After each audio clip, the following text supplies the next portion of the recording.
Hello everyone, আশা করছি তোমরা সবাই খুব ভালো আছো। আজ আমি তোমাদের সঙ্গে বায়ুমণ্ডল চ্যাপ্টারের আরও একটি গুরুত্বপূর্ণ অংশ নিয়ে আলোচনা করছি। বায়ুমণ্ডলের উষ্ণতার তারতম্য। বায়ুমণ্ডলের স্তরবিন্যাস আলোচনায় আমরা দেখেছি যে বায়ুমণ্ডলের বিভিন্ন স্তরে উষ্ণতার তারতম্য ঘটছিল। তো আমাদের আজকের আলোচ্য বিষয় হচ্ছে ভূপৃষ্ঠ সংলগ্ন বিভিন্ন জায়গায় বায়ুর তারতম্যের কারণ। ভূপৃষ্ঠের সব জায়গায় কিন্তু বায়ুর উষ্ণতা সমান থাকে না।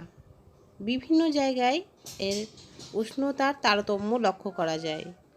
এই উষ্ণতার তারতম্যের পেছনে কতগুলো কারণ রয়েছে, সেই কারণগুলো নিয়ে আজ আমার আলোচনা। চলো তাহলে দেখে নেওয়া যাক কি কি কারণগুলি বায়ুর উষ্ণতার তারতম্য ঘটাচ্ছে। প্রথম, অক্ষাংশ। দ্বিতীয়, উচ্চতা। তৃতীয়, সমুদ্র থেকে দূরত্ব। চতুর্থ, বায়ু প্রবাহ। পঞ্চম, সমুদ্র স্রোত। ষষ্ঠ, ভূমির ঢাল। সপ্তম, মেঘাচ্ছন্নতা ও অধঃক্ষেপণ। অষ্টম, স্বাভাবিক উদ্ভিদ। নবম, মৃত্তিকা।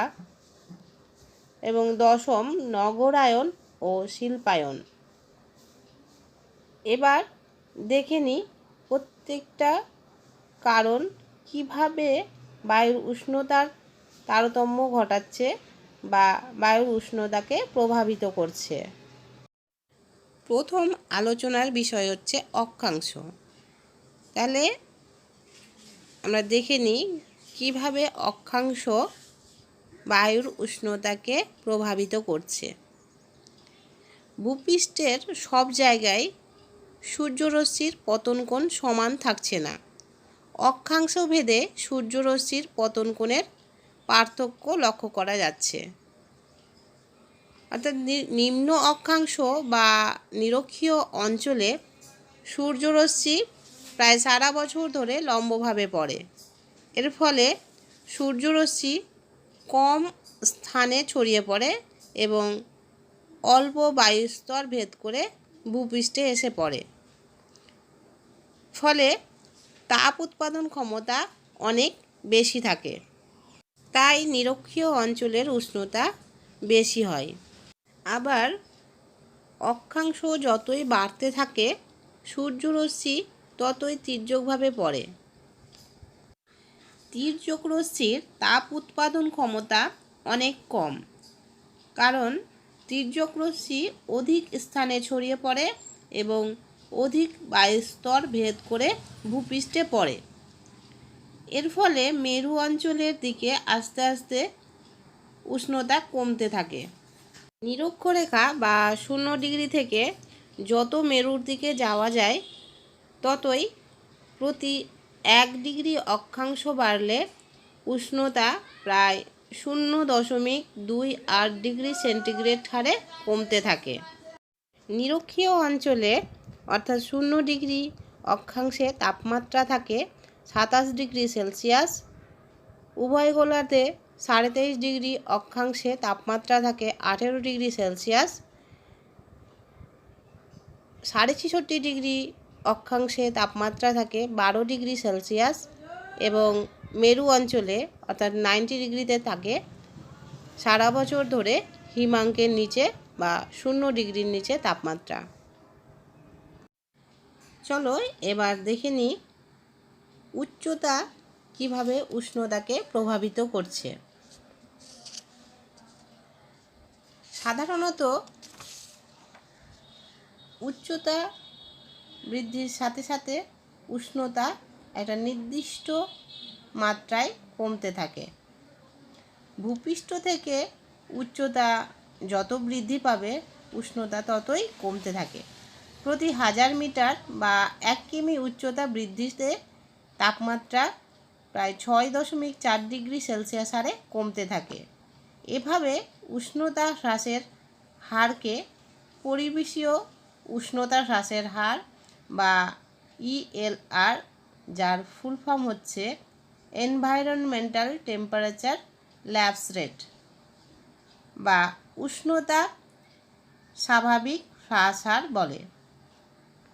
এই উচ্চতা বৃদ্ধির সাথে সাথে উষ্ণতা কমার ফলে দেখা যায় জুন মাসে দিল্লিতে, যেখানে উচ্চতা হচ্ছে 240 মিটার, সেখানকার গড় তাপমাত্রা থাকছে 33.3 ডিগ্রি সেলসিয়াস। আবার তার কাছেই অবস্থিত সিমলায়, যেখানকার উচ্চতাটা হচ্ছে দিল্লির থেকে অনেক বেশি, 2412 মিটার, সেখানকার গড় উষ্ণতা তুলনামূলকভাবে অনেকটাই কমে যাচ্ছে। সেখানকার গড় উষ্ণতা থাকছে 19.4 ডিগ্রি সেলসিয়াস। তাহলে আমরা দেখে নিলাম যে উচ্চতা বাড়ার সাথে সাথে উষ্ণতাটা কমে যাচ্ছে, কিন্তু এর আবার ব্যতিক্রম অবস্থাও রয়েছে। কোনো কোনো ক্ষেত্রে উচ্চতা বৃদ্ধির ফলে উষ্ণতা হ্রাস পায় না, বরং উষ্ণতা বেড়ে যায়। এই ব্যতিক্রমকে উষ্ণতা উৎক্রম বা বৈপরীত্য উত্তাপ বলা হয়। সাধারণত পার্বত্য উপত্যকায় এইরূপ ঘটনা ঘটতে দেখা যায়।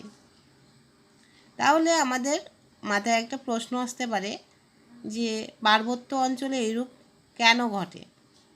তাহলে জেনে নিই যে পার্বত্য অঞ্চলে এরকম কেন হয়। সাধারণত রাত্রিকালে তাপ বিকিরণ করে পর্বতের উপরের অংশের বায়ু খুব তাড়াতাড়ি শীতল হয়ে যায় এবং ভারী হয়।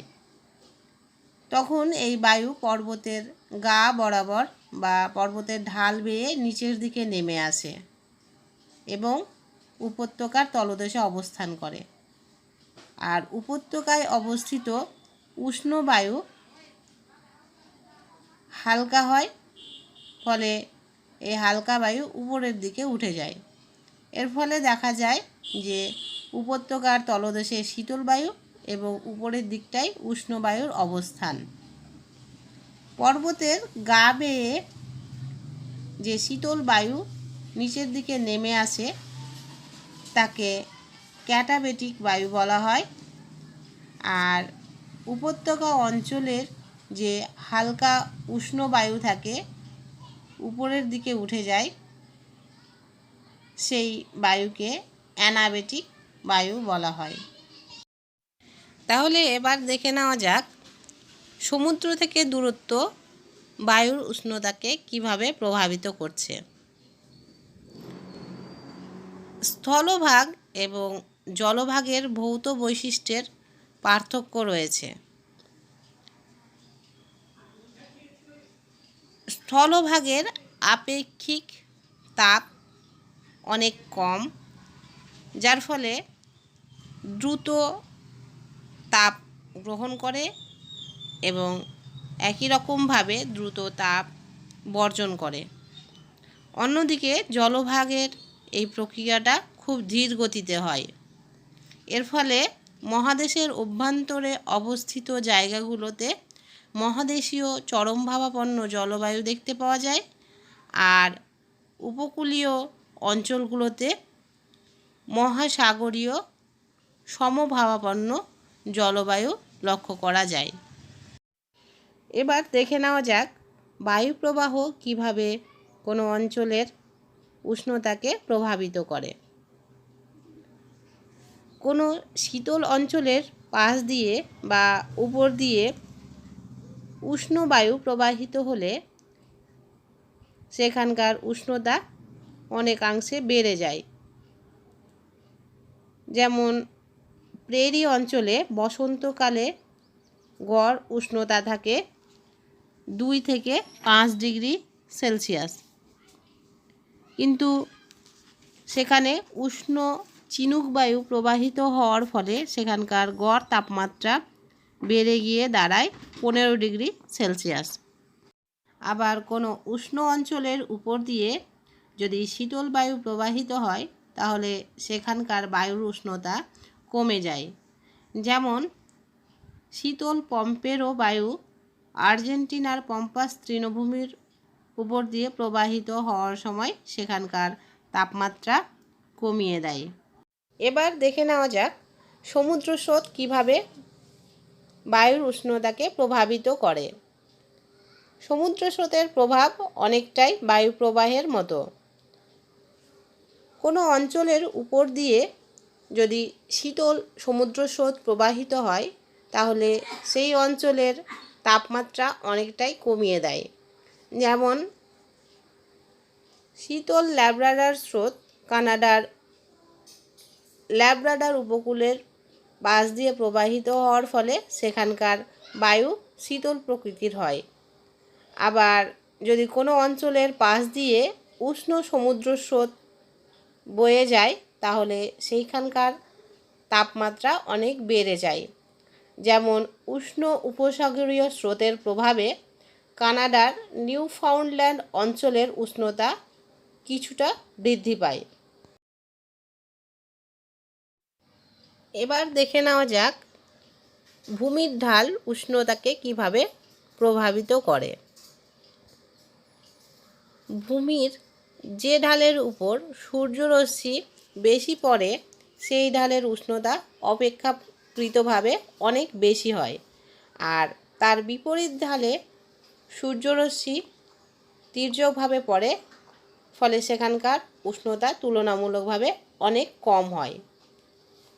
যেমন উত্তর গোলার্ধে অবস্থিত যে কোনো পর্বতের দক্ষিণমুখী ঢাল সূর্যের দিকে থাকে বলে সেখানে সূর্যের রশ্মি লম্বভাবে পড়ে আর সেখানকার তাপমাত্রা অনেক বেশি হয়। কিন্তু উত্তরমুখী ঢালে সূর্য লম্বভাবে কিরণ দিতে পারে না, ফলে সেখানকার তাপমাত্রা অনেকটা কম থাকে। ঠিক এর বিপরীত অবস্থা দেখতে পাওয়া যায় দক্ষিণ গোলার্ধে। অর্থাৎ দক্ষিণ গোলার্ধে অবস্থিত পর্বতের উত্তরমুখী ঢালে সূর্যরশ্মি লম্বভাবে কিরণ দেয়, সেখানকার তাপমাত্রা বেশি থাকে, আর দক্ষিণমুখী ঢালে সূর্যরশ্মি তীর্যকভাবে পড়ে, ফলে সেখানকার তাপমাত্রা অনেক কম হয়।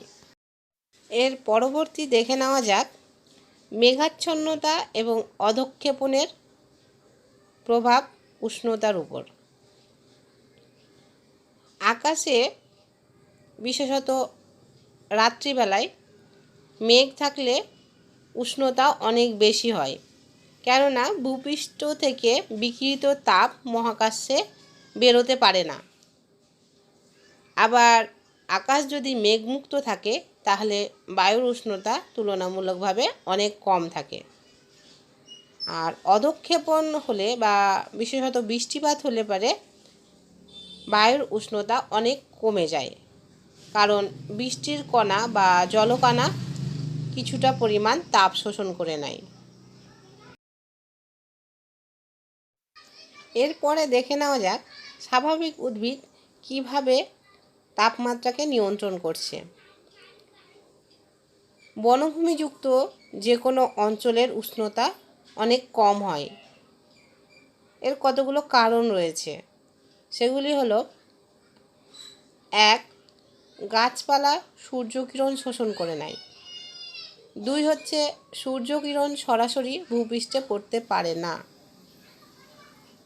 আর 3 হচ্ছে বনভূমি বৃষ্টিপাত এবং আর্দ্রতা বৃদ্ধিতে সাহায্য করে। এর ফলে বনভূমিযুক্ত অঞ্চলে তাপমাত্রা বা উষ্ণতা অনেক কম হয়। এবার দেখে নিই মৃত্তিকা কিভাবে বায়ুর উষ্ণতাকে প্রভাবিত করছে। মৃত্তিকার প্রকার ও প্রকৃতি বায়ুর উষ্ণতাকে অনেকাংশেই নিয়ন্ত্রণ করে। যে মৃত্তিকা কঠিন ও পাথরযুক্ত হয় তার তাপগ্রাহিতা অনেক কম, ফলে সেই মৃত্তিকাযুক্ত অঞ্চলের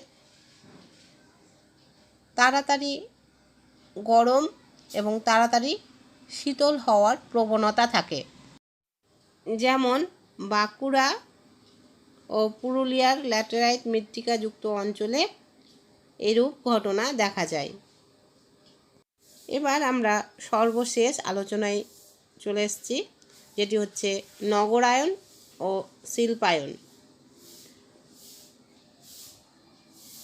গ্রামাঞ্চলের তুলনায় নগরগুলিতে উষ্ণতা তুলনামূলকভাবে অনেক বেশি থাকে। এর কারণগুলো কি কি রয়েছে সেগুলো একটু দেখে নেওয়া যাক। এর প্রথম কারণ হচ্ছে নগরগুলোতে প্রচুর পরিমাণে পাকা ঘরবাড়ি থাকে, যেখান থেকে বিকিরিত তাপের পরিমাণ অনেক বেশি হয়। দ্বিতীয় হচ্ছে শহর ও নগরগুলোতে জনসংখ্যার পরিমাণ অনেক বেশি এবং সেখান থেকে নির্গত কার্বন ডাই অক্সাইডের পরিমাণও অনেক বেশি। তৃতীয়ত হচ্ছে যে শহর নগরাঞ্চলগুলোতে প্রচুর যান চলাচল করে, যা থেকে প্রচুর পরিমাণে দূষিত গ্যাসীয় পদার্থ নির্গত হয়, যা সেখানকার পরিবেশকে অনেকটাই উষ্ণ করে দেয়। আর চতুর্থত হচ্ছে এই নগর শহরাঞ্চলগুলোতে প্রচুর কলকারখানা রয়েছে, সেই কলকারখানাগুলো থেকেও প্রচুর পরিমাণে গ্যাসীয় উপাদান নির্গত হয়, যা সেখানকার বায়ুকে উত্তপ্ত করে। ফলে শহর বা নগরাঞ্চলগুলো তুলনামূলকভাবে অনেক বেশি উত্তপ্ত হয়। তাহলে আমরা দেখে নিলাম যে কিভাবে বায়ুমণ্ডলের উষ্ণতাকে বিভিন্ন বিষয়গুলো প্রভাবিত করছে। আশা করছি তোমরা পুরো বিষয়টা খুব ভালোভাবে বুঝেছো। তোমরা সবাই খুব ভালো থেকো এবং সুস্থ থেকো।